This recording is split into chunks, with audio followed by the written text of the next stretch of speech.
Hello students, मैं संतोष कुमार शर्मा कक्षा 10 विज्ञान में प्रकाश का परावर्तन तथा अपवर्तन लेसन का पहला वीडियो लेकर के आया हूं आप लोगों के बीच में। इस लेसन में हम लोग देखेंगे परावर्तन क्या होता है, प्रकाश किरणें परावर्तित होती हैं तो परावर्तन का नियम क्या है, और जब वो दर्पण से टकरा करके जाएंगी तो पहले तो हम लोग ये भी देखेंगे कि दर्पण कितने प्रकार के होते हैं, और जब दर्पण से टकरा के जाएगी तो किस किस प्रकार के या किन रास्तों को या किन नियमों को वो पालन करते हुए जाएगी। उसके बाद देखेंगे कि दर्पण में विभिन्न प्रकार के प्रतिबिंब कैसे बनते हैं, उनके किरण आरेख को देखा जाएगा।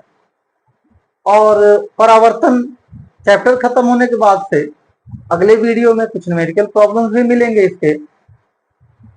उसके बाद हम लोग अपवर्तन वगैरह देखेंगे। तो इस टॉपिक में हम लोग देखेंगे प्रकाश का परावर्तन। अब इसके साथ में ये याद दिला देना आप लोगों को जरूरी होगा कि हमारा वीडियो अच्छा लगता है तो अपने दोस्तों में इसको शेयर करिए, लाइक कीजिए, देखने के बाद कमेंट भी करिए। जो लोग अभी भी हमारे चैनल को सब्सक्राइब नहीं किए हैं वो लोग हमारे चैनल को सब्सक्राइब कर लीजिए, जिससे कि आने वाले वीडियोस के नोटिफिकेशन आपको मिलते रहें और आपको कक्षा 9 और 10 के फिजिक्स, मैथ्स और साइंस का कंप्लीट सॉल्यूशन इस चैनल पे मिलेगा आप लोगों को। तो और 11 का फिजिक्स भी मिलेगा, 11 और 12 का। तो धीरे धीरे हम वीडियोस को लाते रहेंगे। चलिए स्टार्ट करते हैं हम लोग अपने इस वीडियो को। तो पहले देखते हैं हम लोग प्रकाश का परावर्तन क्या होता है। प्रकाश का परावर्तन, तो जैसा कि आप ये तल देख रहे हैं, कोई भी सरफेस, उस पर जब प्रकाश किरण कहीं से आएगी तो इस तल पर पड़ने के बाद उसके साथ तीन घटनाएं होती हैं। कुछ तो इस तल से टकरा के वापस चली जाएंगी, कुछ इसको पेनिट्रेट करके इससे पार निकल जाएंगी, और कुछ किरणें इसके द्वारा एब्जॉर्ब हो जाएंगी। किसी भी सरफेस पे, इवन आपके बॉडी पे भी यदि कहीं से प्रकाश किरणें आ रही हैं तो उसके साथ भी यही हश्र होता। तो प्रकाश किरण किसी भी तल पे पड़ेगा, चाहे वो दर्पण का तल हो, चाहे वो दीवार हो या कुछ भी हो, जहां भी प्रकाश किरण आएगी तो उसके साथ तीन घटनाएं हो सकती हैं। एक, प्रकाश की का कुछ मात्रा उससे वापस लौट सकता है। दूसरा क्या होगा, क्या बताया मैंने अभी, कि दूसरा ये हो सकता है कि उस तल को पार करके चली जा सकती है। और तीसरा कि उसके द्वारा एब्जॉर्ब हो जाएगा। अब ये सारे के साथ साथ क्या होता है कि एक एक घटनाएं जुड़ी हुई। तो पहला, जो प्रकाश किरणें वापस जाएंगी उससे जो संबंधित घटना है, दैट इज कॉल्ड प्रकाश का परावर्तन, रिफ्लेक्शन ऑफ लाइट।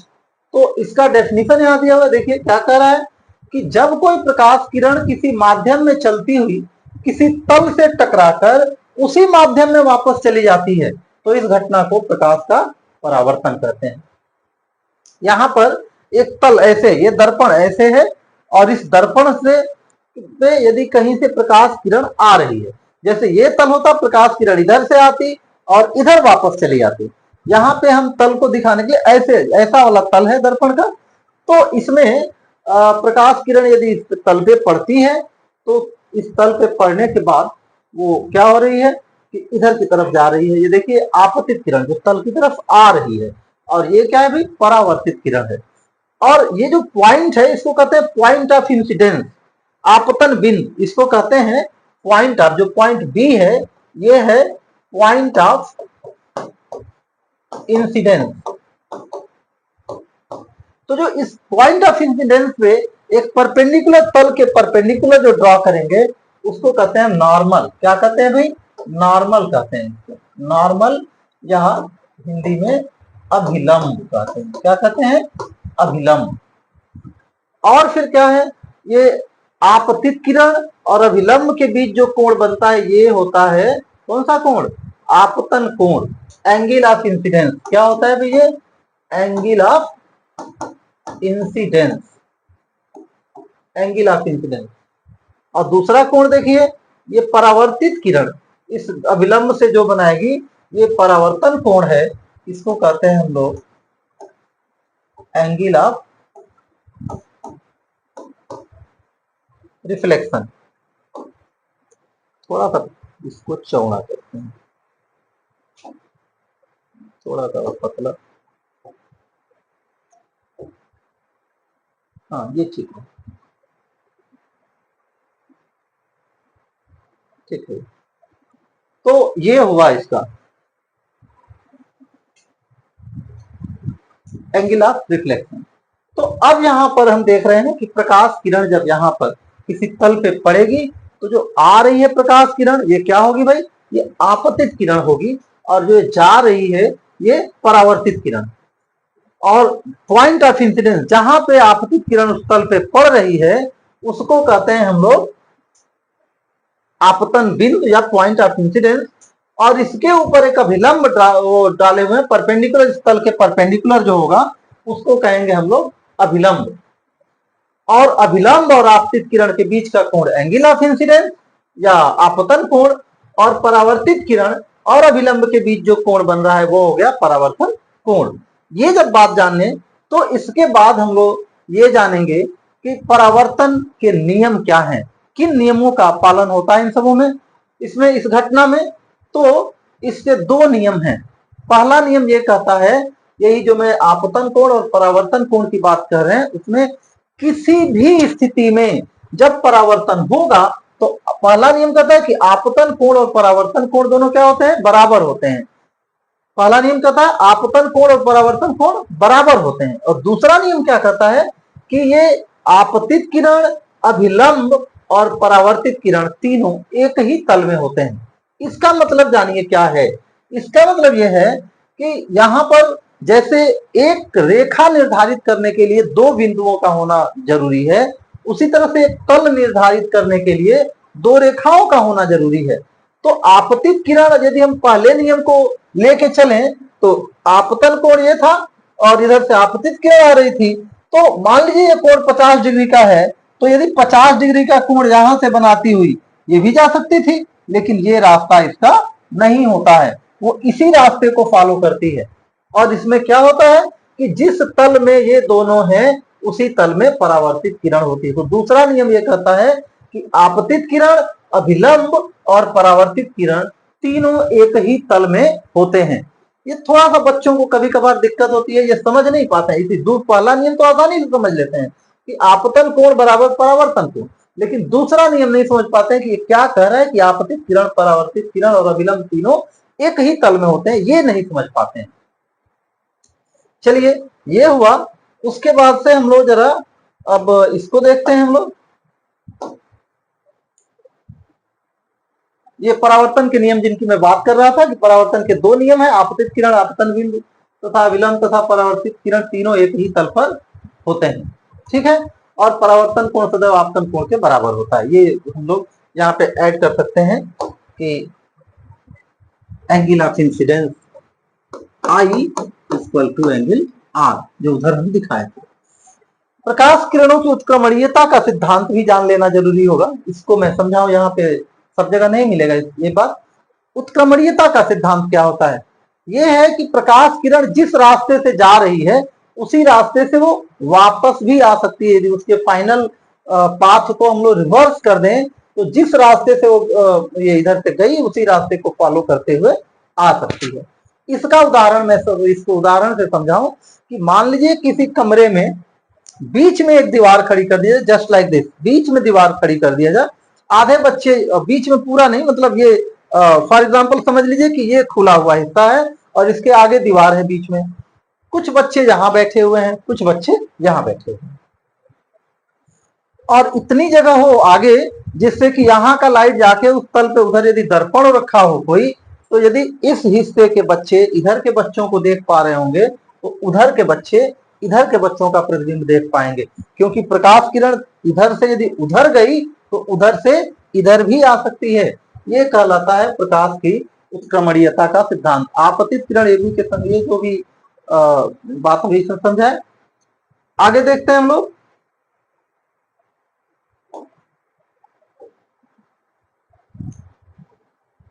हाँ एक चीज और, इसमें समतल दर्पण से संबंधित एक छोटा सा वीडियो अलग से दे दूंगा जो कि वास्तव में इसमें है नहीं, लेकिन कभी कभार एक आध क्वेश्चन उससे पूछ लिया जाता है, या इसी वीडियो के लास्ट में भी देखेंगे। चाहे रुकिए, यहाँ पे मैं थोड़ा सा वो कर ही लूँ, वो भी दिखाई दूंगा खाली स्पेस ढूंढ के। हाँ, यहाँ पे समतल दर्पण जो होता है उसमें प्रतिबिंब वगैरह कैसे बनते हैं उसको थोड़ा सा हम लोग देख लेंगे। तो समतल दर्पण मान लीजिए ये है आपका समतल दर्पण, और प्रतिबिंब क्या होता है ये जान लेना भी जरूरी होगा। ये समतल दर्पण यदि है, ओ उल्टा,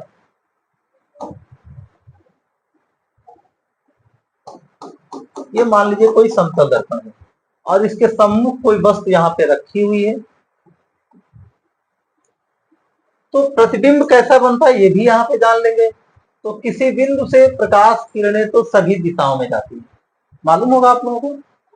अब ये दर्पण है तो प्रकाश किरणें इधर तो जाएंगी नहीं, यहाँ से क्या हो गई भाई, रिफ्लेक्ट हो गई। परावर्तनीय तल वही होता है कि इसमें जो हम लोग परावर्तन में पढ़े कि प्रकाश किरणें उसी माध्यम में वापस जाएंगी, ये पार नहीं होनी है इसको। तो ये इधर चली गई, और जो इधर से जा रही थी वो परावर्तन के नियमों का पालन करेगी, और परावर्तन के नियमों का पालन करेगी तो जितना एंगल यहाँ बन रहा था उतना ही एंगल यहाँ बनाती हुई और ये इधर की तरफ निकल जाएगी। जितना एंगल यहाँ था उतना ही एंगल, ये एंगल आई और ये एंगल आर। और जब इन दोनों को ये देखिए दोनों की भी दूरी क्या होती जाएगी, बढ़ती चली जाएगी। इन दोनों को जब हम पीछे की तरफ मिलाते हैं, पीछे की तरफ बढ़ाएंगे तो पीछे इधर आके कहीं मिलेंगे ये दोनों, और यहाँ पर इसका प्रतिबिंब बनेगा। तो हमको यहाँ पे ये जानना है प्रतिबिंब बनता कैसे है। तो प्रतिबिंब बनता है जब प्रकाश किरणें परावर्तन के बाद किसी बिंदु पर आकर के मिलती हैं। कौन मिलेंगी, परावर्तित किरणें, वो मिलेंगी या मिलती हुई प्रतीत होती हैं, लगता है वहीं से आ रही हैं। तो ये दोनों किरणें मिलती तो नहीं है, लेकिन लग रहा है कि दोनों किरणें पीछे से, ये भी लग रहा है कि यहाँ से आ रही है, और ये किरण भी जो जा रही है, परावर्तित किरण जो जा रही है, वो भी लगता है यहाँ से आ रही है। तो जिस बिंदु पे मिली उसका बिंदु प्रतिबिंब हो गया। एक बिंदु का प्रतिबिंब बिंदु प्रतिबिंब। और ये यदि कोई ऑब्जेक्ट हो, कोई वस्तु हो, तो इसके हर एक बिंदु का प्रतिबिंब जब जोड़ेंगे तो जैसे वस्तु बिंदुओं से मिलकर बनी है, छोटी छोटी स्ट्रक्चर से मिलकर बनी होगी, उसी तरह से उसका प्रतिबिंब भी, पूरी वस्तु का प्रतिबिंब प्रतिबिंब बिंदुओं के जोड़ने से बन गया। तो हम एक पॉइंट का ये प्रतिबिंब पॉइंट लेते ढूंढते हैं, और फिर उसके नीचे जैसे ऑब्जेक्ट है इसको यहाँ पे नीचे इसको भी खींच लेते हैं। तो इस तरह से प्रतिबिंब बनता है। तो ये समझ में आया होगा कि प्रतिबिंब बनता कैसे है। तो प्रतिबिंब जो है वो किस तरह से बन रहा है, क्या देख रहे हैं हम लोग कि परावर्तित किरणें जिस बिंदु पे काटेंगी या जिस बिंदु पे मिलती हुई प्रतीत होंगी या जिस बिंदु से आती हुई प्रतीत होंगी वहां पर प्रतिबिंब होगा। यदि वास्तव में एक दूसरे को कहीं काटेंगी तो वास्तविक प्रतिबिंब होगा, और यदि लगेगा कि वहां से आ रही, वास्तव में वहां से आ नहीं रही है, तो आभासी प्रतिबिंब होगा। तो जो समतल दर्पण का प्रतिबिंब है, समतल दर्पण, समतल दर्पण, प्लेन मिरर, समतल दर्पण द्वारा प्रतिबिंब का बनना कैसे बन रहा है, तो ये देखिए हम यहाँ पर। और इसके प्रतिबिंब की खासियत क्या होती है भाई, तो हम देख रहे हैं कैसा प्रतिबिंब बन रहा है, सीधा प्रतिबिंब बन रहा है। कैसा है भाई, सीधा। और सीधा प्रतिबिंब हमेशा क्या होता है, हमेशा आभासी होता है। सीधा और कैसा प्रतिबिंब है ये, सीधा और आभासी। और क्या देख रहे हैं, तो ये वस्तु के बराबर बन रहा है, वस्तु के बराबर है। और क्या है, दर्पण के पीछे बन रहा है, दर्पण के पीछे। और कितनी दूरी पर, तो वस्तु के बराबर दूरी पर, वस्तु के बराबर दूरी पर, जितनी दूरी पे वस्तु है उतनी ही दूरी पर वो प्रतिबिंब भी उसका बनेगा। तो ये सब कुछ इसकी कैरेक्टरिस्टिक्स हो गई। इसमें क्वेश्चन और एक अच्छा एक और लेटरल इन्वर्सन, इसमें पार्श्व विस्थापन, लेटरल इन्वर्सन पाया जाता है इसमें। लेटरल इन्वर्सन का मतलब पार्श्व विस्थापन, पार्श्व विस्थापन पाया जाता है। ये पार्श्व विस्थापन क्या है, तो जैसे देखेंगे, ये मान लीजिए हमारे, मैं तो बाएं हाथ में घड़ी पहना हूं, लेकिन जब हम शीशे के सामने खड़े होंगे, और आप लोग भी देख लीजिएगा, ऐसा आज ही देख लीजिएगा जब वीडियो देखें तो, कि जब शीशे के सामने खड़े होंगे तो जो बाएं हाथ में घड़ी पहने हुए हैं वो प्रतिबिंब के दाहिने हाथ में दिखाई देगी। मतलब कि जो वस्तु का बायां हिस्सा है वो दाहिने साइड में दिखाएगा, और जो दाहिना हिस्सा है वो बाएं साइड में। किसी के यदि चेहरे पे कहीं तिल होगी तो आप नजर डालिएगा, जो लेफ्ट साइड में होगा वो राइट साइड में दिखेगा। तो ये कहलाता है, मतलब जब प्रतिबिंब बनता है दर्पण में, तो लेफ्ट साइड राइट में अपीयर होता है, राइट साइड लेफ्ट में अपीयर होता है। इसी घटना को कहते हैं पार्श्व विस्थापन। खैर ये इतना हुआ। अब इसमें क्वेश्चंस कुछ एक्स्ट्रा होने लगते हैं, वो क्वेश्चन भी जान लीजिए।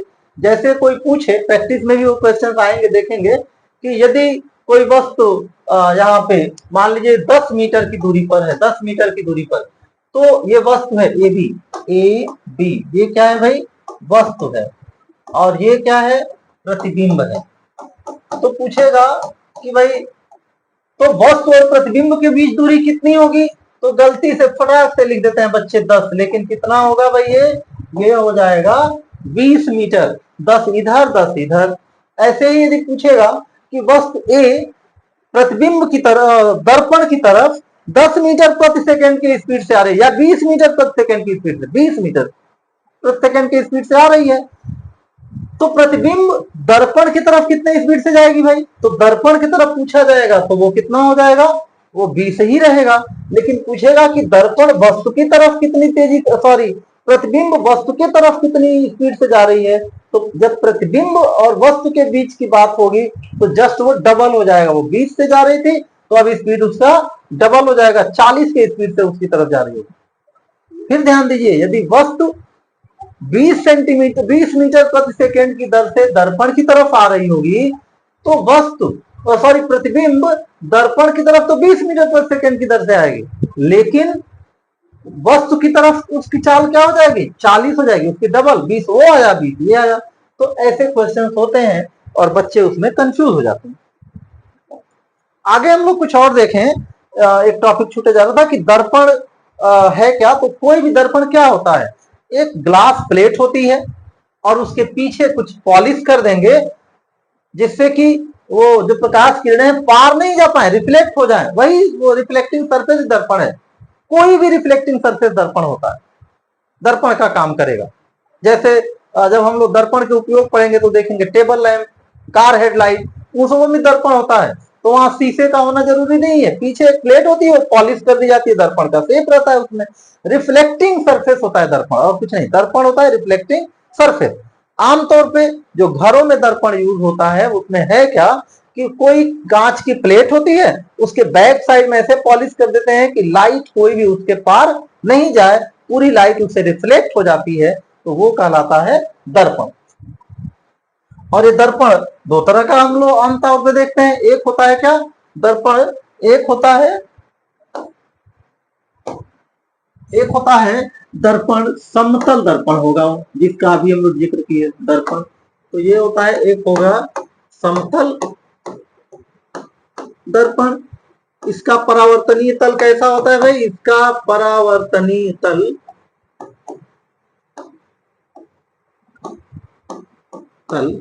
समतल होता है, इसीलिए समतल दर्पण हो गया। और दूसरा वाला गोलीय दर्पण जो होता है, गोलीय दर्पण, इसका जो परावर्तनीय तल होगा, परावर्तनीय तल कैसा होता है, इसका परावर्तनीय तल, इसका परावर्तनीय तल गोलीय होगा, इसीलिए गोलीय दर्पण है, गोलीय होगा। तो ये क्या होता है, कोई मान लीजिए एक फुटबॉल समझ लीजिए, फुटबॉल खोखला होगा, खोखला गोला, और उससे हम एक पार्ट काट लिए,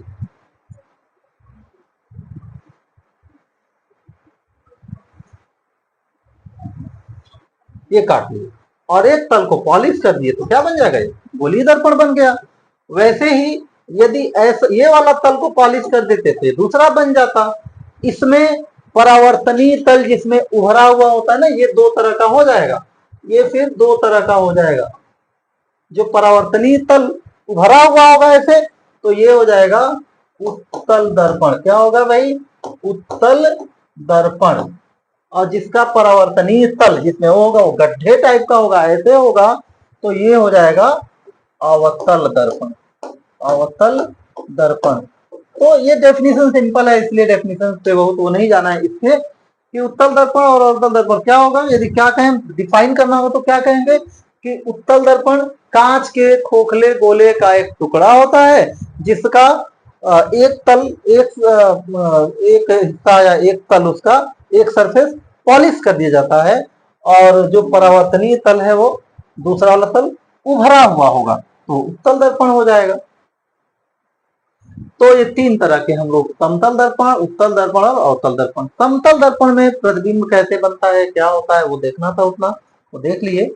तो ये गोलीय दर्पण, वो हालांकि वो सिलेबस में नहीं है लेकिन कभी क्वेश्चन पूछ लिया जाता है, इसलिए मैंने उसको डिस्कस कर लिया। हम लोग अब देखते हैं जरा ये कैसे प्रतिबिंब वगैरह बनेंगे इसका उत्तल दर्पण में। तो आगे आइए, हम लोग वापस इस पे चलेंगे।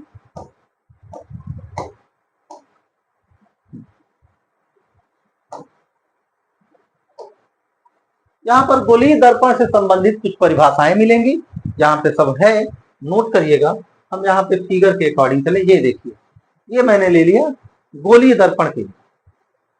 तो क्या दिख रहा है इसमें कि गोलीय दर्पण क्या है भाई, एक पूरे गोले का एक छोटा सा हिस्सा होता है और एक साइड में उसको पॉलिश कर दिए। तो यदि इधर की तरफ पॉलिश कर दिए हम लोग, इधर की तरफ पॉलिश कर दिए, इधर इधर पॉलिश कर दिए हैं जिससे प्रकाश किरण नहीं जा पाएगी, तो ये बैक वाला हिस्सा पॉलिश हो गया। इसका परावर्तनीय तल कैसा है, गड्ढे टाइप का है, तो ये अवतल दर्पण है।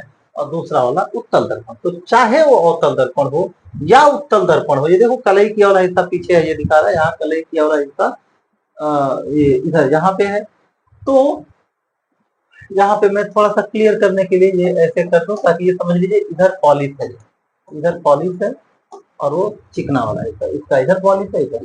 तो ये अवतल दर्पण और उत्तल दर्पण दोनों बने किससे हैं भाई, तो कांच के खोखले गोले का एक हिस्सा है जिसका एक तरफ पॉलिश किया हुआ है।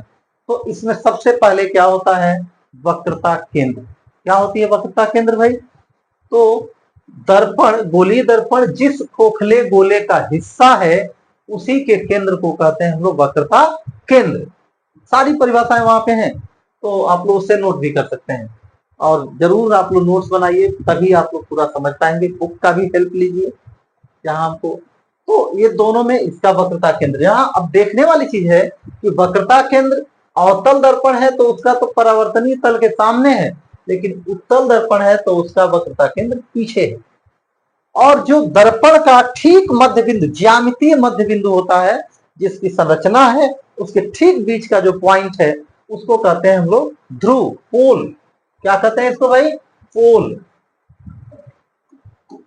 पोल इसीलिए ध्रुव, ये ध्रुव होता है। तो इसका ध्रुव यहां हो गया। और इन दोनों बिंदुओं को मिलाने वाली वक्रता केंद्र और इसको मिलाने वाली जो रेखा है इसको मुख्य अक्ष कहते हैं। इंग्लिश में इसको कहते हैं प्रिंसिपल एक्सिस। प्रिंसिपल एक्सिस, इसका प्रिंसिपल एक्सिस भी ये है, तो ये प्रिंसिपल एक्सिस। उसके बाद फिर क्या होता है भाई, तो वक्रता केंद्र, ध्रुव, मुख्य अक्ष हो गया।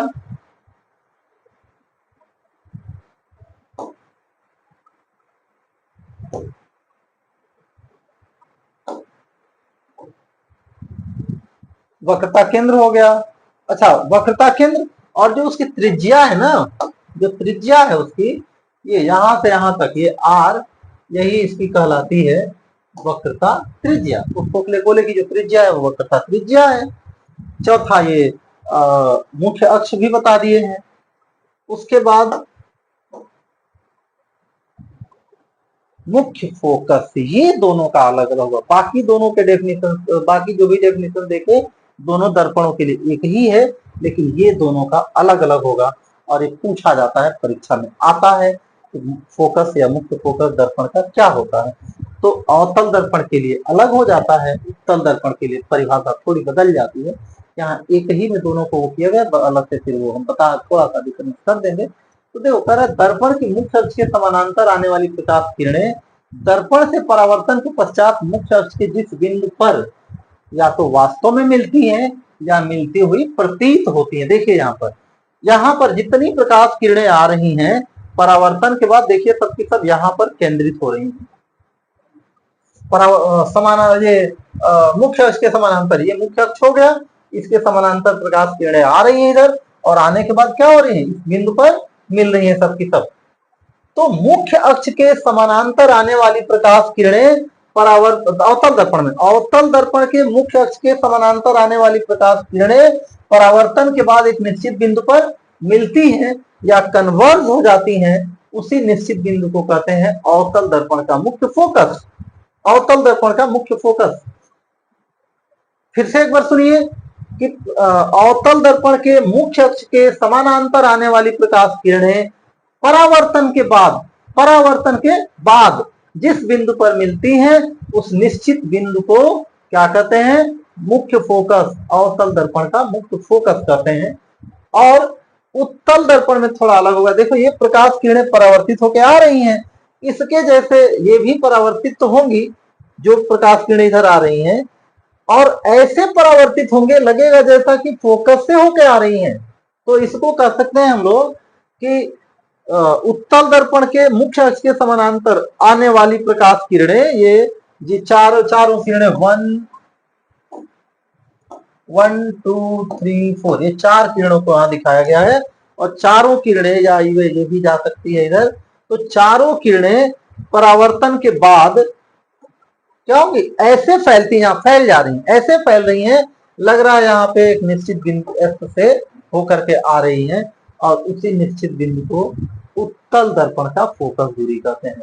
तो उत्तल दर्पण का फोकस दूरी अलग से कैसे लिख सकते हैं, मेरी बात सुनिए, उसको लिख लीजिएगा। यदि अलग अलग आए लिखने के लिए तो ऐसे लिख सकते हैं कि उत्तल दर्पण के मुख्य अक्ष के समानांतर आने वाली प्रकाश किरणें परावर्तन के बाद ऐसे अपसरित होती हैं, अपसरित फैलती हैं, जैसे वो मुख्य अक्ष के एक निश्चित बिंदु से आ रही हो। लगता है सबकी सब यहाँ से आ रही है, यहाँ ये इधर से जा रही है, ये लगता है यहाँ से आ रही है, ऐसे होकर के जा रही है, ऐसे लगता है।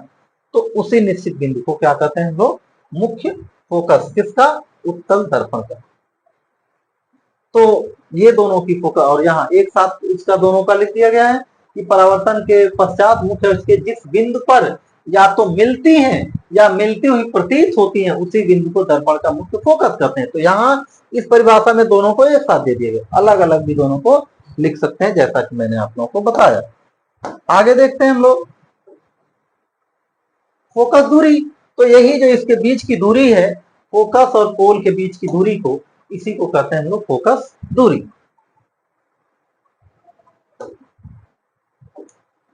फोकस तल, तो जो फोकस है और मुख्य अक्ष है, तो यहाँ पर ये फोकस है और ये मुख्य अक्ष है।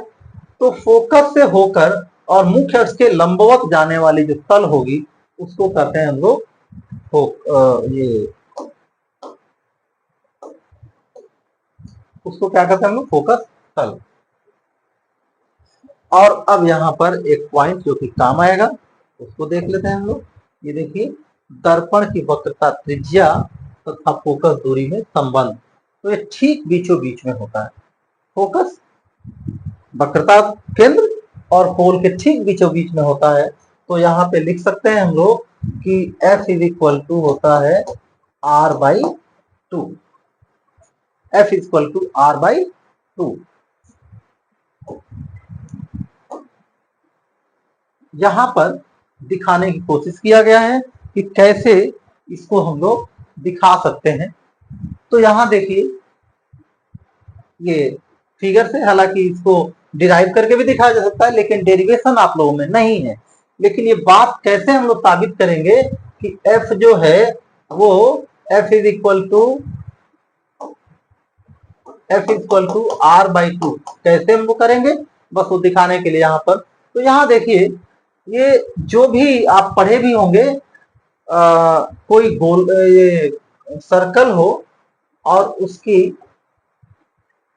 ये त्रिज्या r जो होती है, ये केंद्र O है, तो ये तल इसके टेंजेंट के नॉर्मल होती है। मैथ में पढ़े होंगे, ये टेंजेंट है वृत्त का, तो ये उसके नॉर्मल होती है।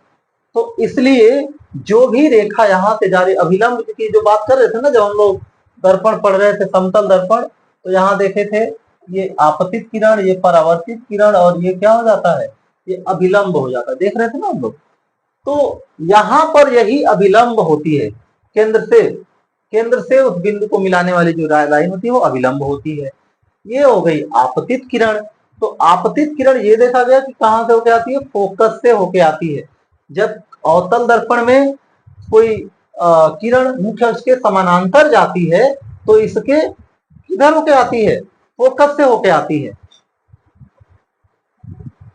तो इसको जरा देखिए कि कैसे दोनों में संबंध स्थापित करें। तो यहाँ इस ट्रायंगल को सोचिए, कौन सा ट्रायंगल, ट्रायंगल AFC में देखिए जरा, यहाँ पे क्या देख रहे हैं, यदि एंगल को ले लें, ये एंगल I है और ये एंगल R माना है, हमको दोनों को बराबर दिखाना है। परावर्तन के नियमों का एक बार वेरिफिकेशन भी यहाँ पे मैथमेटिकली हो जाएगा और आपके दिमाग में बैठ जाएगा कि ये F इक्वल टू R/2 क्यों हमेशा लेते हैं। तो यहाँ पर फोकस को हम लोग क्या किए कि ये ठीक इसके बीचों बीच का पॉइंट है, तो ये जितना डिस्टेंस ये है FP, उतनी ही डिस्टेंस क्या है FA। तो ये दोनों बराबर हो रही हैं, FP और CP बराबर है, FP और CP बराबर, FP और ये CP दोनों बराबर हैं। FP बराबर क्या दिख रहा है, CP दिख रहा है, FP बराबर CP, और FP बराबर क्या है, FP बराबर है FA। मतलब कि FA का वैल्यू जो हो गया, FA इक्वल टू कितना, FA इक्वल टू FC। अब जब ये दोनों साइड बराबर हो गई, ये बराबर हो गई, ये बराबर हो गई, तो ये एंगल, ये वाला जो एंगल है ये भी क्या हो जाएगा, इसको बराबर, ये एंगल 1 कह सकते हैं, एंगल 1 और एंगल 2, एंगल 3। तो 1 और एंगल 1 इक्वल टू एंगल 3, क्योंकि ये दोनों बराबर है, इससे ये हो जाएगा। और फिर क्या देख सकते हैं हम लोग कि एंगल 2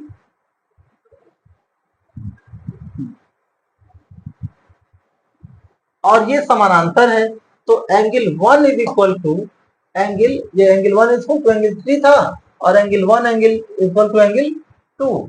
ये कौन सा है भाई, एकांतर कोण के नियम से, एकांतर कोण।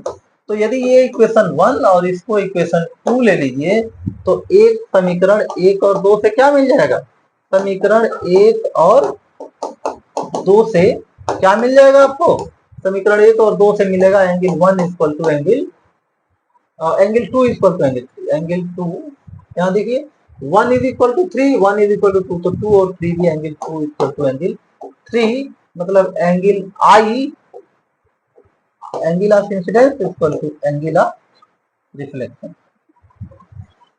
उसी तरह से यहाँ भी, तो ये कुछ और नहीं बल्कि परावर्तन के नियमों का जो पालन किया गया, उसी से ये देखा जाता है कि ये जो F है, इस यहाँ से यहाँ तक जो F है, इस R/2 के R के आधी है। यहीं से निकालते हैं हम लोग कि F is equal to R/2, और वो सारी बातें इसके लिए भी किया जा सकता है। देखिए यहाँ पर FC और FP बराबर है आपस में, तो FA भी बराबर हो जाएगा, FC और FP बराबर हैं, और FP बराबर FA हो जाएगा, दोनों सेम उसकी रेडियस है। तो उससे फिर क्या हो जाएगा कि ये दोनों दिस इक्वल टू दिस, और ये बराबर होगा, तो ये angle equal to this angle, और ये एंगल इसके अल्टरनेट इंटीरियर एंगल है, सॉरी क्या कहते हैं उसको, शीर्षाभिमुख कोण। तो ये और ये आपस में बराबर हो गए, तो इसके वजह से फिर ये अच्छा यहाँ पर ये और ये बराबर हुए, और ये एंगल में क्या रिलेशन है भाई, ये दोनों सेम लाइन पे एंगल ऑफ वो जो संगत कोण हो जाएंगे, यहाँ पे ये और ये संगत कोण से बराबर हो जाएंगे। तो इस तरह से ये एंगल आई और ये आर बराबर हो जाएंगे। डेरिवेशन आप लोगों में है नहीं, एक बात दिमाग में क्लियर रहे कि वो R F equal to R by two जो होता है, इसके लिए मैंने ऐसा कर दिया। आगे चलते हैं हम लोग। अब हम लोग देखें जरा, गोलीय दर्पणों से बनने वाले प्रतिबिंब की स्थिति कैसे ज्ञात करेंगे, इसके लिए उसके कुछ नियम हैं, और 3 नियम हैं। 3 नियम में पहला नियम तो वही कि दर्पण की मुख्य अक्ष समानांतर चलने वाली प्रकाश किरण परावर्तन के पश्चात मुख्य फोकस से या तो होके जाती है, अवतल दर्पण में मुख्य फोकस से होके जाती है, और उत्तल दर्पण में वो मुख्य फोकस से होके आती हुई प्रतीत होती है। ये तीनों नियम यहाँ डायग्राम में दिखा रहा हूं आप लोगों को। ये देखिए क्या कर रहा है कि अवतल दर्पण में पहला नियम ये कहता है, इसका पहला नियम, ये दूसरा नियम। पहला नियम कहता है कि अवतल दर्पण के समानांतर आने वाली प्रकाश किरण परावर्तन के बाद मुख्य फोकस से होकर के जाती है, ये पहला नियम है। और उसी में उत्तल दर्पण के लिए वही पहला नियम क्या होगा कि उत्तल दर्पण में मुख्य अक्ष के समानांतर आने वाली प्रकाश किरण ऐसे परावर्तित होती है लगता है वो फोकस से होकर आ रही है। दूसरे नियम में देखिए ये कहता है कि फोकस से होकर जाने वाली प्रकाश किरण, अवतल दर्पण के फोकस से होकर जाने वाली प्रकाश किरण परावर्तन के बाद मुख्य अक्ष के समानांतर हो जाती है। ये देखिए, ये इधर से आएगी फोकस से, तो मुख्य अक्ष से क्या हो जाएगी, समानांतर हो जाएगी। और इसमें क्या होगा, उत्तल दर्पण में फोकस, यहाँ तो फोकस से होके आ रही थी, यहाँ फोकस से होके आएगी नहीं, फोकस की तरफ आएगी, फोकस तक पहुंच नहीं पाएगी। तो उत्तल दर्पण में फोकस की तरफ आने वाली प्रकाश किरण परावर्तन के बाद मुख्य अक्ष के समानांतर हो जाती है। ये दोनों में सिमिलरिटी है। तीसरे नियम को देखते हैं हम लोग। तीसरा नियम क्या कहता है कि वक्रता केंद्र से होके जाने वाली प्रकाश किरण परावर्तन के बाद उसी रास्ते निकल जाती है, इधर से आई, जिस रास्ते से होकर के ये आई है उसी रास्ते से फिर से वो क्या हो जाएगी, उसी रास्ते से वापस चली जाएगी, जिधर से आएगी उसी रास्ते से वापस चली जाएगी। और इसमें भी क्या देखेंगे कि जिस ये आने वाली प्रकाश किरण वक्रता केंद्र की तरफ आने, यहाँ पे कुछ ये पी नहीं, यहाँ पे कुछ मिस्टेक हुआ है, ये मान लीजिए एफ हो, ये सी है गलती से वहां पे, तो सी के तरफ वक्रता केंद्र की तरफ आने वाली प्रकाश किरण जिस रास्ते से आएगी उसी रास्ते से, इस रास्ते से आएगी तो इसी रास्ते से फिर चली भी जाएगी। वक्रता केंद्र की तरफ आने वाली प्रकाश किरण जिस रास्ते से आई थी उधर ही चली जाएगी। इन 3 नियमों में से किन्हीं 2 नियमों का पालन करके और हम प्रतिबिंब की स्थिति को जान सकते हैं। तो यहां पर अब हम देखेंगे विभिन्न स्थितियां कि कैसे कैसे। उससे पहले समतल दर्पण में प्रतिबिंब का बनना कैसा देखे थे हम लोग कि समतल दर्पण में जो प्रतिबिंब बनता है वो एक ही तरह का कैसा था, आभासी था, सीधा था, वस्तु के बराबर था, वस्तु के दर्पण के पीछे था, दर्पण से बराबर दूरी पे, जितने दूरी पे वस्तु उतने दूरी पे वो था। लेकिन उत्तल दर्पण में, अवतल दर्पण में विभिन्न प्रकार के प्रतिबिंब बनते हैं। यह अवतल दर्पण का प्रतिबिंब चार्ट है। अवतल दर्पण में प्रतिबिंब की स्थिति, आकार और उसकी प्रकृति सब कुछ भिन्न भिन्न प्रकार की होती है, और वो सब कुछ डिपेंड करता है कि वस्तु की स्थिति क्या है। वस्तु की दर्पण के सापेक्ष जैसी स्थिति होगी उसी के अकॉर्डिंग उसमें उस अवतल दर्पण में आभासी और सीधा प्रतिबिंब बनता है, वास्तविक और उल्टा भी बनता है, बड़ा भी बनता है, छोटा भी बनता है, अलग अलग जगह पे बनता है। तो ये सब कुछ डिपेंड करेगा कि वस्तु की स्थिति कहाँ है, और उसके लिए जानना क्या होगा, उसकी स्थिति में क्या क्या देखेंगे हम लोग। तो यहाँ पर एक वो ड्रा कर दे रहे हैं, ये देखिए, यदि मान लीजिए इसी पे कहते हैं ये दर्पण हो, मान लीजिए क्या है, ये दर्पण है। तो दर्पण में ये इसका P हो गया, और यहाँ पर इसका वक्रता केंद्र C हो गया, बीच में F हो गया। तो पहली स्थिति देखेंगे, यहाँ पे चार्ट में दिखाया गया कि वस्तु की स्थिति जब कैसी होगी, फिर प्रतिबिंब की स्थिति क्या होगी, हम किन किन स्थितियों को देखेंगे वो यहाँ डिस्कस करेंगे। तो वस्तु की विभिन्न स्थितियां होंगी। वस्तु अनंत पर है, अनंत मतलब बहुत दूरी पे है। पहली स्थिति मान लीजिए यहाँ पे अनंत पे, दूसरी स्थिति इसके पीछे आ जाएंगे, वक्रता केंद्र तथा अनंत के बीच मतलब C के पीछे। तीसरी स्थिति में यहाँ पे प्रतिबिंब को देखेंगे क्या हो रहा है। चौथी स्थिति में C और F के बीच में आ जाएंगे। पांचवी स्थिति में वस्तु F पे रहेगी। छठी स्थिति में F और P के बीच में। ये 6 स्थितियों को देखेंगे। अनंत पर, C के पीछे, C पर, ये पहली स्थिति, ये दूसरी स्थिति, ये तीसरी स्थिति, ये चौथी स्थिति, ये पांचवी स्थिति और ये छठी स्थिति। ये 6 स्थितियों में देखेंगे, या ये 6 स्थितियों में देखेंगे कि वस्तु का प्रतिबिंब कैसे कैसे और कहां कहां किस किस प्रकृति का बना है। तो एक लाइन ये याद रखिए कि अवतल दर्पण द्वारा वस्तु का भिन्न भिन्न प्रकार का, भिन्न भिन्न आकार और प्रकृति का और भिन्न भिन्न स्थानों के प्रतिबिंब बनता है, और ये सब कुछ निर्भर करता है दर्पण के सापेक्ष वस्तु की स्थिति पर। तो प्रतिबिंब की स्थिति कैसी होगी, कहां पर होगी, तो उसमें देखते हैं हम लोग कि जब वस्तु अनंत पर है, बहुत दूर है, तो उसका प्रतिबिंब कहां बनता है, फोकस पर बनता है। उसका प्रतिबिंब फोकस पे बनेगा। चार्ट को डिस्कस कर लेंगे, फिर एक एक पॉइंट को हम लोग देखेंगे। जैसे जैसे वस्तु अब इधर आते जाएगी, वो प्रतिबिंब धीरे धीरे पीछे खिसकते जाएंगे। और यहाँ पर एक छठी स्थिति को छोड़ के 1 से 5 तक की स्थितियों में सब में प्रतिबिंब दर्पण के सामने ही बनेगा। तो जब वस्तु अनंत पर थी तो उसका प्रतिबिंब बनेगा फोकस पर, और जैसे जैसे वस्तु इधर पास आते जाएगी, प्रतिबिंब धीरे धीरे पीछे चलते जाएगा। वस्तु पास आ रही है, प्रतिबिंब धीरे धीरे पीछे जाते रहेगा। तो यहाँ पर है फोकस पे, अनंत पर, तो प्रतिबिंब बना फोकस पर है। जैसे ही वस्तु जब इधर की तरफ आएगी, C के पीछे दूसरी स्थिति में आई, तो अब ये प्रतिबिंब F से खिसक के F और C के बीच में चली जाएगी। तो यहाँ पे दिया गया है फोकस तथा वक्रता केंद्र के बीच में। जब वस्तु C पर आई तो ये थोड़ा सा और यहाँ से खिसक करके अब वस्तु का प्रतिबिंब भी C पर। तो ये एक स्थिति है, क्वेश्चन इस पे पूछा जाता है कि वस्तु 10 सेंटीमीटर दूरी पे रखी है, तो प्रतिबिंब भी उसका उसी पे बन गया, तो दर्पण की फोकस दूरी क्या हो जाएगी। तो भाई दर्पण 10 सेंटीमीटर पे रखी, तब उसी पे प्रतिबिंब कब बनेगा, जब वक्रता केंद्र पे वस्तु है। मतलब वक्रता केंद्र, वक्रता त्रिज्या 10 हो गई, वक्रता त्रिज्या 10 हो गई, तो प्रतिबिंब की फोकस दूरी क्या हो जाएगी, 5 हो जाएगी। तो ऐसे क्वेश्चन आ जाते हैं। उसके बाद जब वस्तु अब आ रही है C के इधर की तरफ आ रही है, आगे C और F के बीच में, तो वस्तु का प्रतिबिंब C से F खिसक के इधर की तरफ चला गया। मतलब वस्तु फोकस तथा वक्रता केंद्र के बीच आई, तो प्रतिबिंब चला गया वक्रता केंद्र तथा अनंत के बीच में, और जब फोकस पे आई तो प्रतिबिंब चला गया अनंत पे। मतलब ये दोनों दूरियां ऐसे जाते जाएंगे हम लोग। वस्तु अनंत पे है तो प्रतिबिंब कहाँ है, फोकस पे। यहाँ पर छठी वाली स्थिति को अलग करेंगे। जैसे जब वस्तु वक्रता केंद्र तथा अनंत के बीच आई, तो वस्तु का प्रतिबिंब चला गया फोकस तथा वक्रता केंद्र के बीच में। तो ये इस तरह से जाते रहेंगे।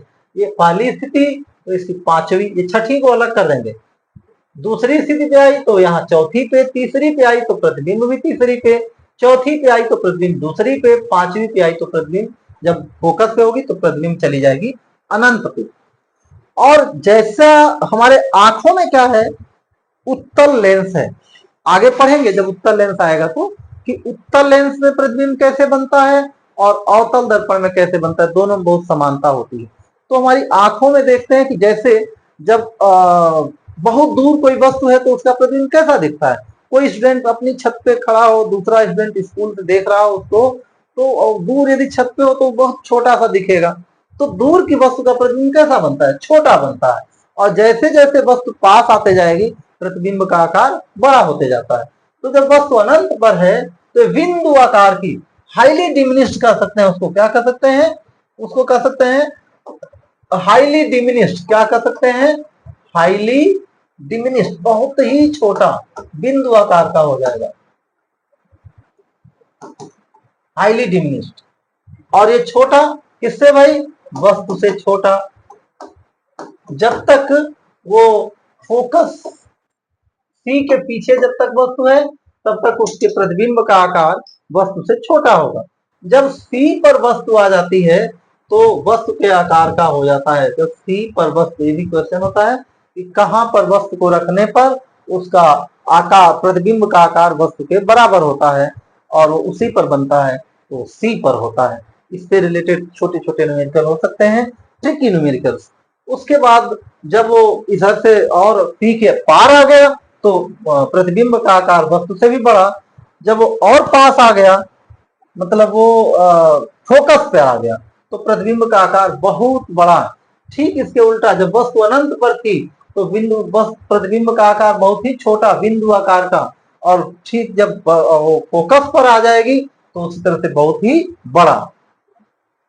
और ये सभी स्थितियों में प्रतिबिंब कैसी थी? वास्तविक और उल्टा। ये पांचों स्थितियों में प्रतिबिंब कैसा बन रहा है? वास्तविक और उल्टा। जब वस्तु का प्रतिबिंब, जब वस्तु चली आएगी इसके फोकस और पोल के बीच, यहां जब आएगी बस उस एक स्थिति में प्रतिबिंब बनता है आभासी और सीधा। आभासी और सीधा। और ये भी कैसा होता है भाई? वस्तु से बड़ा। कहा? इसी एक केस में बना दर्पण के पीछे। बाकी सभी स्थितियों में यहां तक क्या है? वो दर्पण के सामने है, दर्पण के सामने। बाकी सभी स्थितियों में क्या है? वो दर्पण के सामने, प्रतिबिंब दर्पण के सामने ही बनेगा। बस एक स्थिति में है जब दर्पण बस दर्पण के ध्रुव तथा फोकस के बीच में होगा तो प्रतिबिंब चला जाएगा दर्पण के पीछे, वस्तु से बड़ा बनेगा, आभासी तथा सीधा बनेगा।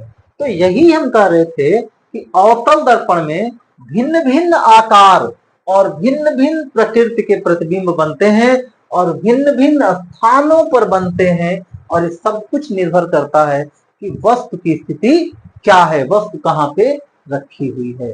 तो ये चार्ट है और इसमें हम लोग एक एक को बना सकते हैं, जो भी हम लोग यहाँ देखे हैं, और बना करके चार्ट से टैली कर सकते हैं।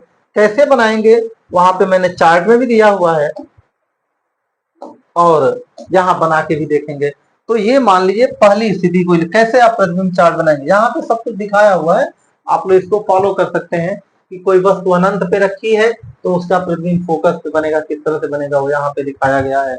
जब वो सी के पीछे यहाँ दिखाया गया है तब उसका प्रतिबिंब सी और एफ के बीच में बना हुआ है। तो ये स्थितियां दिखाई गई हैं। इसको मैं दिखाऊं आप लोगों को कि कैसे आप लोग ट्रेस करेंगे, क्योंकि एग्जाम में आता है न्यूमेरिकल प्रॉब्लम। तो आप सबसे पहले क्या करेंगे, मान लीजिए कोई दर्पण है आपके पास। दर्पण एग्जाम में दोनों तरह से आता है। एक बार सामान्य रूप से कह देगा कि वस्तु सी और एफ के बीच में रखी है तो उसका उसके प्रतिबिंब का किरण आरेख दिखाइए, और एक दे देगा कि दर्पण है। कौन सा दर्पण भाई? अवतल। अवतल दर्पण मान लीजिए है। इसकी फोकस दूरी दे दिया कि कितनी भाई? 5 सेंटीमीटर इसकी फोकस दूरी ले लिया, तो रेडियस कितना हो जाएगा? ये 10 सेंटीमीटर हो जाएगा।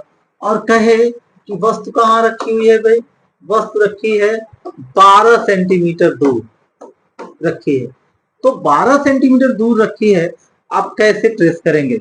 तो आप अपने कंपास में रेडियस जो है, इसका वक्रता केंद्र है, वक्रता त्रिज्या है, उतनी रेडियस कंपास में लीजिए अपने, फेयर डायग्राम बनाइए एग्जाम में, और यहाँ पर एक ट्रेस कर दीजिए। और यहाँ पर ये हो गया आपका क्या? ये हो गया इसका सी, वक्रता केंद्र।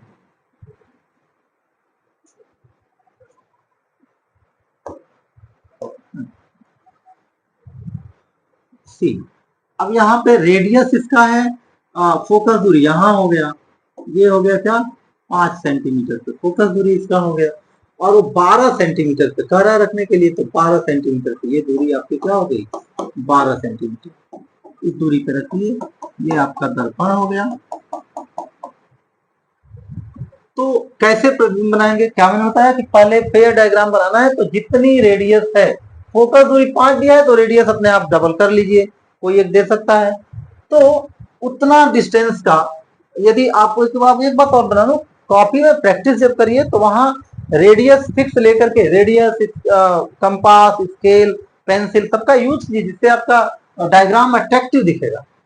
तो ये हमने इतनी रेडियस लेकर के क्या की, कंपास से एक ट्रेस कर लिया और उस ट्रेस को हम लोग उसके अकॉर्डिंग फिर आधे दूरी पे फोकस को दिखा दिए। अब एक प्रकाश किरण, आप लोग स्केल यूज करिए जिससे कि आपका वो सीधा हो, हम बिना स्केल के फिलहाल यहाँ पे कर रहे हैं। तो ये प्रकाश, पहला नियम क्या कहता है कि प्रकाश किरण जो मुख्य अक्ष के समानांतर आएगी वो फोकस से होके जाएगी। तो ये आ गई यहाँ पे लौट के, कहाँ से लौट के आ जाएगी भाई, ये आ जाएगी फोकस से लौट के आ जाएगी। पहला नियम ये। दूसरा, किन्हीं दो नियमों का इस्तेमाल करना होगा कम से कम।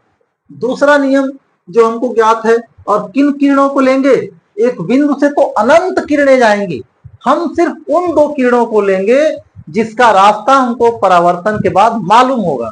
तो जो फोकस से होके जाएगी, जो प्रकाश किरण इसके फोकस से होके जाएगी वो हो जाती है मुख्य अक्ष के समानांतर। तो यहाँ पे आ गई है, और ये दोनों एक दूसरे को जिस पॉइंट पे काटी हैं वही बन गया प्रतिबिंब। वस्तु को ए बी से दिखा लीजिए, प्रतिबिंब को ए डैश बी डैश से दिखा लीजिए, और इस तरह से आप किरण आरेख इसका ड्रा कर सकते हैं। और क्या देख रहे हैं, वस्तु 12 सेंटीमीटर दूर है, इसका मतलब क्या है, वो वक्रता केंद्र के पीछे है, वक्रता केंद्र के पीछे। अब याद करिए कि वक्रता केंद्र के पीछे जब वस्तु होती है तो प्रतिबिंब कहाँ बनता है, तो प्रतिबिंब बनता है, प्रतिबिंब जो बनता है वो कहाँ बनता है उस केस में भाई, प्रतिबिंब बनता है सी और एफ के बीच। तो अब वो देखिए सी और एफ के बीच बना है कि नहीं, ये एफ हो गया, ये सी हो गया, सी और एफ के बीच बन गया। और क्या है, वास्तविक और उल्टा है, वास्तविक और कैसा है भाई, उल्टा है। और क्या देख रहे हैं, आकार क्या देखेंगे, तो देख के बताइए, ये ए बी है और ये हो गया इसका वस्तु का आकार है, प्रतिबिंब का। तो क्या देख रहे हैं हम लोग कि ये वस्तु से छोटा, प्रतिबिंब जो है कैसा है, वस्तु से छोटा है। तो ये सारे क्वेश्चंस हो सकते हैं रे डायग्राम बनाने के लिए, इस तरह से आप रे डायग्राम बना लेंगे। कोई दूसरा रे डायग्राम देखें हम लोग, मान लीजिए अनंत पे कोई वस्तु रखी हुई है, अनंत पे रखी हुई है, तो अनंत पे रखी हुई वस्तु की पहचान क्या है कि वहां से आने वाली प्रकाश किरणें एक दूसरे के समानांतर होंगी। तो वहां दो तरीके से, मान लीजिए ऐसे ले लिया जाता है कि अनंत से आने वाली प्रकाश किरणें एक दूसरे के समानांतर हैं, और ये भी मान लें कि वो मुख्य अक्ष के भी समानांतर हैं। तो सभी कहाँ मिल जाएंगे, यदि यहाँ पर सी है इसका,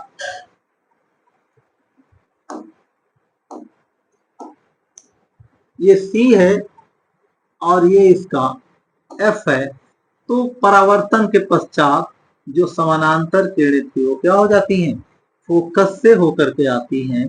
तो ये दोनों यहाँ पे एक दूसरे को मिल रही हैं।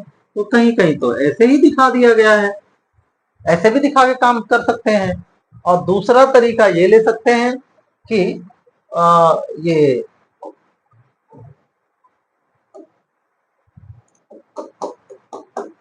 ये आपका अवतल दर्पण है, यहाँ से कोई प्रकाश किरण आ रही है, ये मुख्य अक्ष हो गया इसका, ये सी हो गया। तो दो किरणें ऐसी लीजिए आप, दो किरणें ऐसी लीजिए जिनका परावर्तन के बाद क्या डायरेक्शन होगा ये मालूम हो। तो एक को दिखा दीजिए कहाँ से आती है, इसके फोकस से आती है, इसको दिखा दीजिए, और दूसरी को दिखा लीजिए कहाँ से आती है, इसके वक्रता केंद्र। तो जो वक्रता केंद्र से होकर के आ रही है प्रकाश किरण वो तो उसी डायरेक्शन में चली जाएगी, लेकिन जो किरण इसके फोकस से होकर आ रही थी वो परावर्तन के बाद मुख्य अक्ष के समानांतर हो जाएगी, और ये प्रतिबिंब बन जाता है यहाँ पे। तो ये भी दिखा सकते हैं हम लोग, ये दो तरीके से इस प्रतिबिंब को दिखा सकते हैं।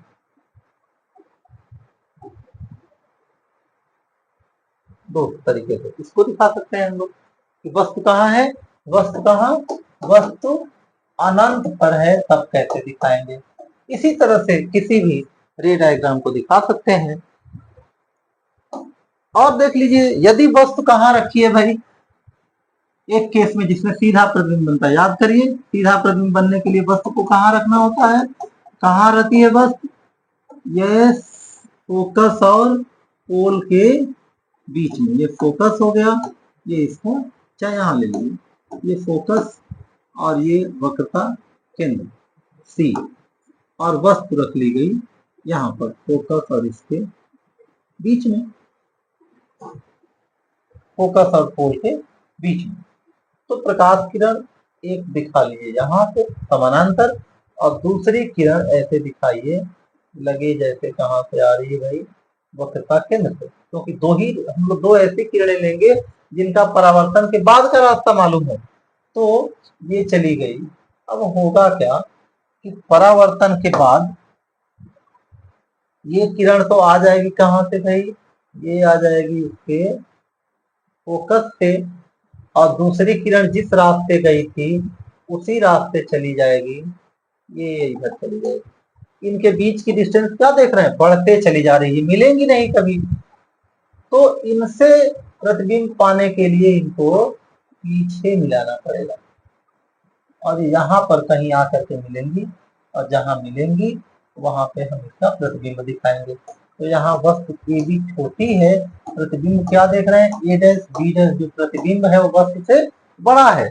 और कहा है यहाँ पे क्या दिखा है, वस्तु कहाँ है, वस्तु कहाँ है, या इसमें क्या दिखाया है, वस्तु कहाँ है, दर्पण और फोकस के बीच,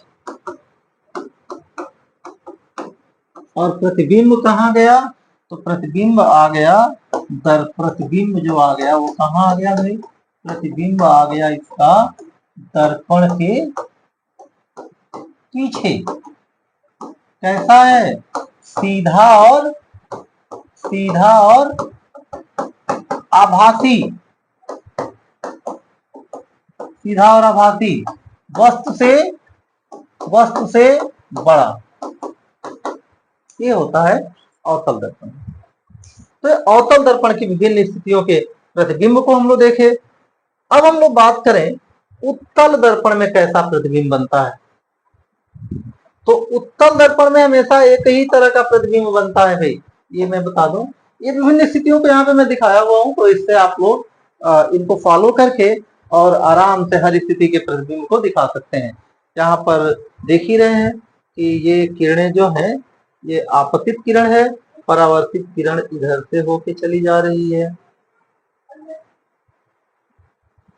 और जो किरण ये फोकस से हो गई वो फिर कहाँ से, तो नियम वही है, उन्हीं नियमों को पालन करेंगे तो आप हर तरह के प्रतिबिंब को पा सकते हैं।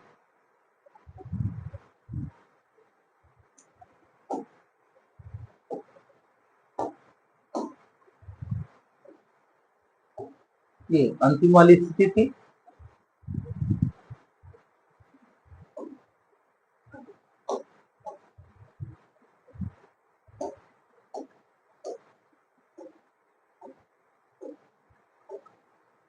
ओ एक चीज छूट गया इसमें, यहाँ पे मैं बता देता हूँ, चलिए यहाँ बता देता हूँ, छूट गया है, दिया नहीं है इसमें, चलिए यही देख लेते हैं।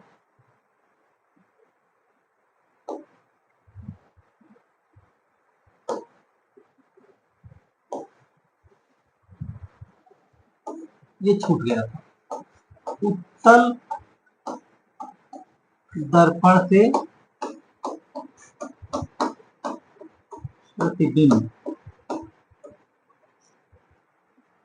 का बनना।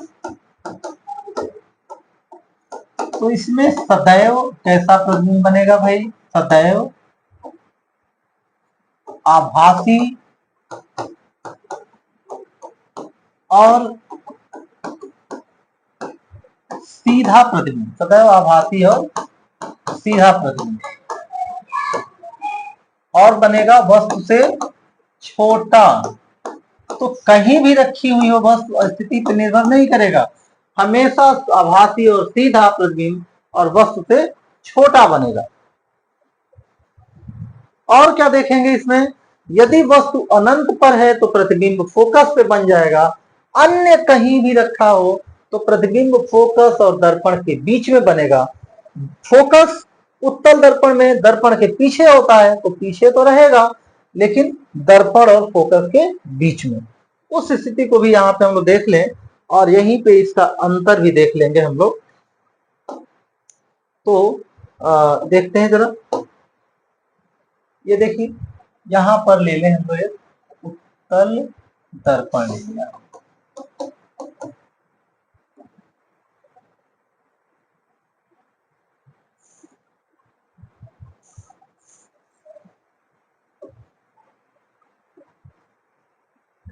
उत्तल दर्पण, और कहीं भी हम वस्तु को रख दें, कहीं भी रख दें, तो यहां से दो किरणें दिखाएंगे हम लोग। एक किरण समानांतर, इसका फोकस हम जानते हैं कहाँ बनता है भाई, इसका फोकस यहाँ पर रहेगा। तो समानांतर आने वाली किरण परावर्तन के बाद क्या हो जाएगी, कहाँ से होके जाएगी भाई, फोकस से होके जाएगी। कहाँ से होके जाएगी, फोकस से।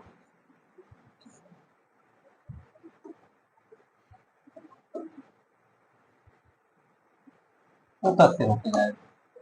और दूसरी वाली किरण कोई ले लीजिए, जो मान लीजिए सी से होके जा रही हो, तो सी की तरफ जो जाएगी वो क्या होगा भाई, वो सी की तरफ जाने वाली प्रकाश किरण सीधे जा तो नहीं पाएगी। ओहो हो, एक तो गड़बड़ की है, सॉरी सॉरी सॉरी, ये गड़बड़ हो रहा है, सॉरी।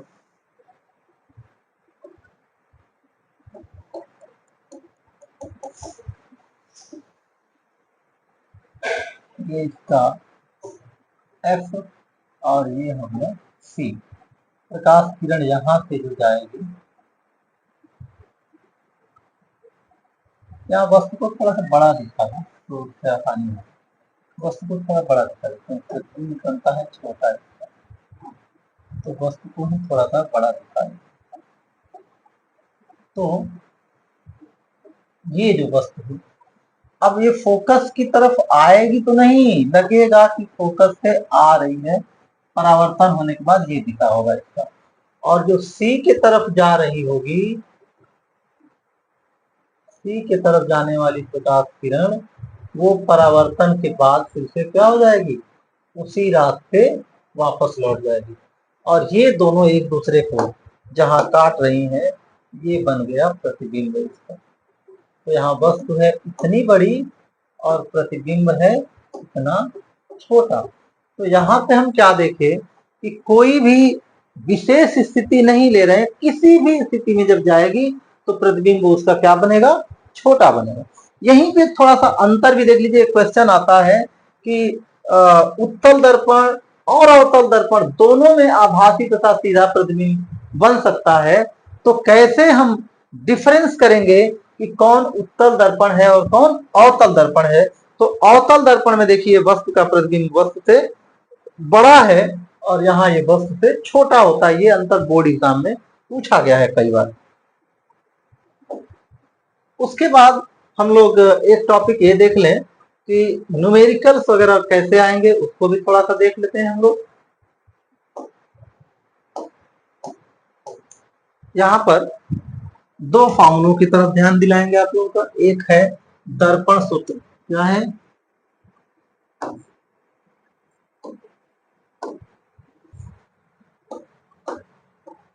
दर्पण सूत्र। तो दर्पण सूत्र है 1/f = 1/v + 1/u। कई जगह 1/u + 1/v दिखाया जाता है, मैं जनरली 1/v + 1/u लिखता हूं, क्योंकि लेंस के सूत्र में 1/v - 1/u आता है। तो मुझे ये दिखाने के लिए कि दोनों एकदम सिमिलर होते हैं फॉर्मूले, बस वहां पर माइनस होता है, यहाँ पर प्लस होता है, इसके लिए हम ऐसे दिखाते हैं। और ये दोनों दर्पण के लिए, कोई अवतल और उत्तल दर्पण के लिए सूत्र अलग नहीं है, दोनों दर्पण के लिए यही सूत्र है। डेरिवेशन पहले था, अब सिलेबस में नहीं है, तो अलग से जिनको इंटरेस्टेड होंगे उनके लिए छोटे छोटे वीडियोस कुछ होंगे जिसमें दिखाएंगे कैसे है, वो देखिएगा। अदरवाइज बस आप उसके सूत्र को देखिए कि क्या है और न्यूमेरिकल प्रॉब्लम करते समय इन सूत्रों का कैसे इस्तेमाल करेंगे। तो यदि ये कोई दर्पण है, ये दर्पण है और इसका ये वस्तु है ए बी, प्रतिबिंब यदि ये हो गया इसका ए डैश बी डैश, तो ये जो दूरी होती है, ये दूरी वस्तु की दूरी, ये वस्तु है वस्तु, तो वस्तु की दूरी को यू लेते हैं हम लोग, और ये प्रतिबिंब यदि है इसका प्रतिबिंब, तो प्रतिबिंब की दूरी को क्या लेते हैं हम लोग, ये v होता है। और सभी दूरियां कहां से मेजर करते हैं, P से, इसके ध्रुव से। और यदि यहीं यहाँ पे कहीं ये फोकस हो तो C और C मान लीजिए यहाँ पे हो, ये इसका F हो, है। तो ये दूरी को हम लोग क्या कर लेते हैं, फोकस दूरी, ये फोकस और P के बीच की दूरी को, यही संबंध है इसमें। न्यू साइन कन्वेंशन भी बताएंगे जिसमें देखेंगे कि चिन्हों का कैसे क्या चिन्ह यूज करते हैं, वो भी देखेंगे वहां पे। न्यू नई चिन्ह परिपाटी क्या कहती है भाई, नई चिन्ह परिपाटी क्या कहती है,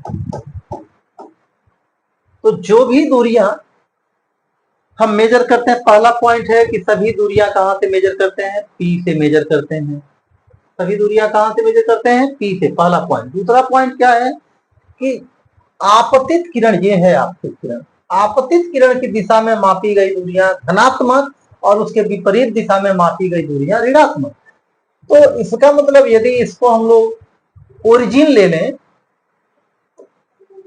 ऐसे, यदि ये इसका ओरिजिन हो गया पॉइंट ओ, ये यदि ओरिजिन हो गया तो ये एक्स एक्सिस, एक्स डैश, और ऊपर की तरफ ले लिए हम लोग वाई वाई डैश। तो जो इधर आपतित किरण तो इधर होगी भाई, इधर की तरफ आ रही आपतित किरण, तो इसके इधर जो डिस्टेंस लेंगे वो पॉजिटिव, और जो इधर लेते हैं वो डिस्टेंस क्या हो गया, नेगेटिव। दूरियां सभी कहां से मेजर करते हैं हम लोग, P से मेजर करते हैं। तो आपतित किरण के दिशा में मतलब कि पॉजिटिव एक्स एक्सिस के दिशा में जो डायरेक्शन डिस्टेंस लेंगे पॉजिटिव, और जो ऋण एक्स एक्सिस के डायरेक्शन में जो जाएंगे वो दूरी लेंगे ऋणात्मक। तो यहाँ पे अच्छा ऊपर की तरफ जो जाएंगे तो दूरी पॉजिटिव, नीचे की तरफ जाएंगे निगेटिव। ये निर्देशांक ज्यामिति का सिद्धांत इसमें है। तो उदाहरण के रूप में हम समझे तो वस्तु की दूरी क्या होगी, देखिए जरा, तो दूरी मेजर करेंगे P से, आपतित किरण आ रही इधर की तरफ, तो इसका मतलब हम आपतित किरण के विपरीत दिशा में जाते हैं, इसलिए वस्तु की दूरी हमेशा ऋणात्मक रखते हैं। उदाहरण में यदि क्वेश्चन में कहे कि कोई वस्तु 10 सेंटीमीटर दूरी पे रखी हुई हो, तो आप U बराबर लिखेंगे ऋण 10 सेंटीमीटर लिखेंगे। और ये वस्तु प्रतिबिंब यदि वस्तु के ही दिशा में बन गया तो वो भी ऋण हो जाएगा, और इस दर्पण के पीछे बना विपरीत दिशा में गया तो वो धनात्मक दूरी हो जाएगी। उसी तरह से वस्तु को हमेशा ऊपर की तरफ दिखाते हैं, तो वस्तु की जो ऊंचाई लेंगे वो धनात्मक, और वस्तु की प्रतिबिंब की ऊंचाई यदि सीधा प्रतिबिंब बनेगा तो धनात्मक, और उल्टा प्रतिबिंब बनेगा तो ऋणात्मक। इसके साथ ही हम लोग ये भी देख लें, अब एक चीज और देख लेते हैं, छोटा सा टॉपिक होगा, और वो होगा रेखीय आवर्धन जानने क्या है। रेखीय आवर्धन, रेखीय आवर्धन, प्रतिबिंब का रेखीय आवर्धन क्या होता है। तो इसका जो फॉर्मूला होता है, परिभाषा जो होती है वो होती है प्रतिबिंब का आकार, प्रतिबिंब का आकार बटे वस्तु का आकार, दोनों के आकार का अनुपात होता है। यदि प्रतिबिंब को हम लोग कहीं I से रिप्रेजेंट करते हैं, कहीं पर ये इसको H2/H1 भी करते हैं, कहीं पे H और I/H O भी कर लेते हैं, तो ये विभिन्न तरीके से हम इसको कर सकते हैं। परिभाषा ये है प्रतिबिंब का आकार बटे वस्तु का आकार। मतलब क्या है रेखीय आवर्धन का? मतलब ये है कि प्रतिबिंब का आकार कितना गुना बड़ा हो रहा है। यदि 2 गुना हो गया इसका मतलब कि रेखीय आवर्धन 2 हो गया, आधा हो गया तो रेखीय आवर्धन आधा हो गया। तो प्रतिबिंब ये इसको m से रिप्रेजेंट करेंगे और रेखीय आवर्धन की जो परिभाषा है ऊपर जो लिखे हैं वो परिभाषा है। और दर्पण के लिए दर्पण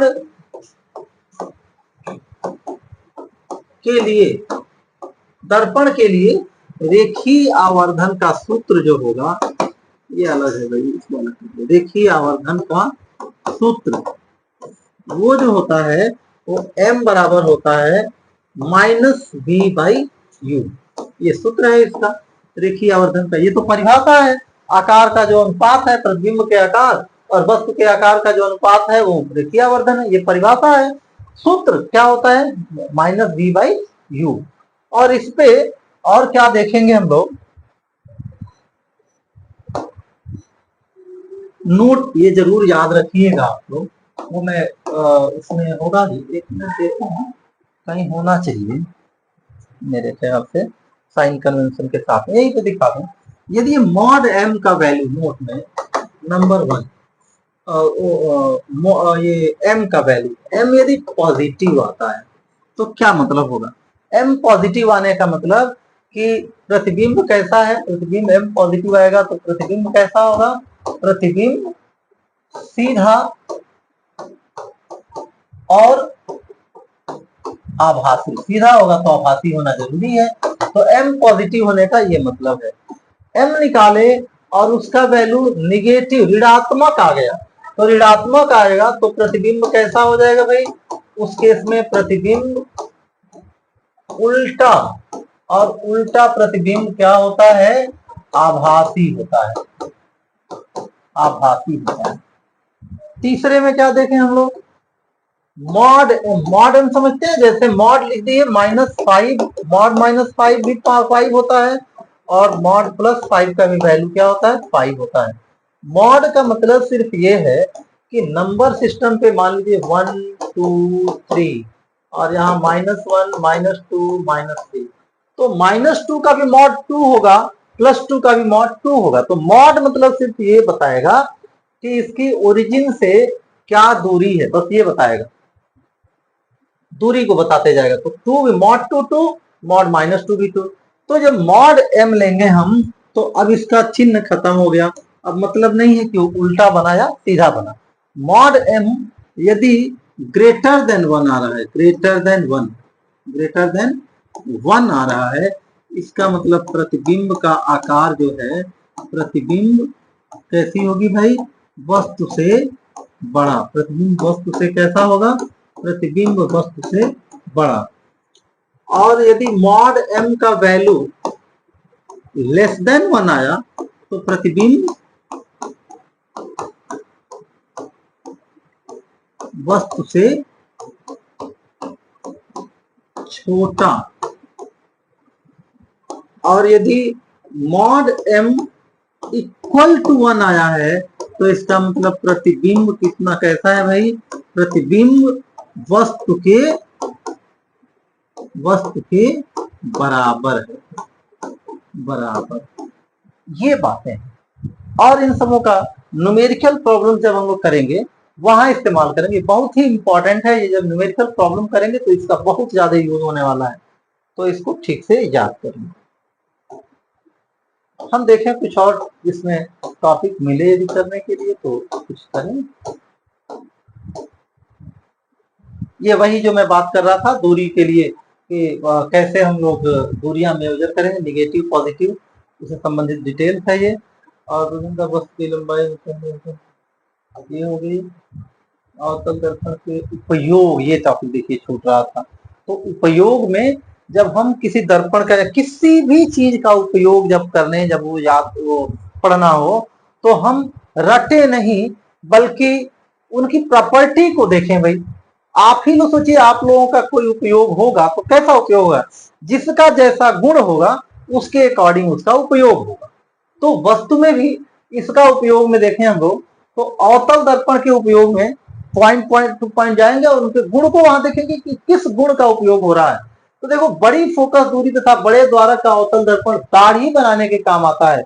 एक्चुअली इसको एक वर्ड में कहते हैं कि पार्लर्स में यूज होता है। पार्लर्स में ये यूज होता है। क्या होता है, जो भी इमेजें अभी हम लोग क्या देखे थे कि अवतल दर्पण से एक स्थिति ऐसी होती है जब वस्तु दर्पण और ये फोकस के बीच रहती है, तो उसका प्रतिबिंब दर्पण के पीछे और वस्तु से बड़ा। तो समतल दर्पण जैसे वस्तु से पीछे प्रतिबिंब बन जाता है, लेकिन वो वस्तु से बड़ा बन जाता है। तो पार्लर वगैरह में यदि चेहरे पे एक एक दाग धब्बे दिख जाए क्लियरली, इसके लिए इस ये अवतल दर्पण का उपयोग कर लेते हैं। अदरवाइज काम तो समतल दर्पण से भी चला जाएगा। तो जैसे है ना, ये सूरज है, तो पता चले कि ये वहां जब खड़ा होगा तो वो एकदम लगेगा उसको कि मैं कितना सलमान खान जैसे हमारी बॉडी है, तो सब कुछ क्या दिखेगा वहां, बड़ा बड़ा दिखेगा। नेक्स्ट देखते हैं, डॉक्टर प्रकाश की किरणें छोटे अवतल दर्पण से परावर्तित करके आंख, दांत, नाक, जो डेंटिस्ट हैं या कान के डॉक्टर हैं, उन लोगों को वहां पे डिटेल्स देखना होता है, तो उससे ऐसे डाल के और उसकी किरणों को एक जगह केंद्रित करके, जैसे प्रकाश किरण आएगी ऐसी, यदि ये दर्पण है और कहीं से प्रकाश किरणें यदि आ रही हैं, तो सब जाके फिर कहाँ पड़ेंगी, उसके फोकस पे इकट्ठी हो जाएंगी और वहां पे ज्यादा लाइट मिलेगा, जिससे कि वो ठीक ढंग से उसको देख सकता है। अवतल दर्पण का उपयोग टेबल लैंप में भी हम लोग देखते हैं। टेबल लैंप और कार हेडलाइट्स में भी वही यूज होता है। कार हेडलाइट्स में भी अवतल दर्पण का उपयोग मोटर कारों, रेलवे इंजनों, स्टीमरों तथा इतना लैंपों में परावर्तक के रूप में। कार हेडलाइट है, ये मान लीजिए ये है कार आपकी, और उसका हेडलाइट है या टॉर्च है, एक ही काम है दोनों का।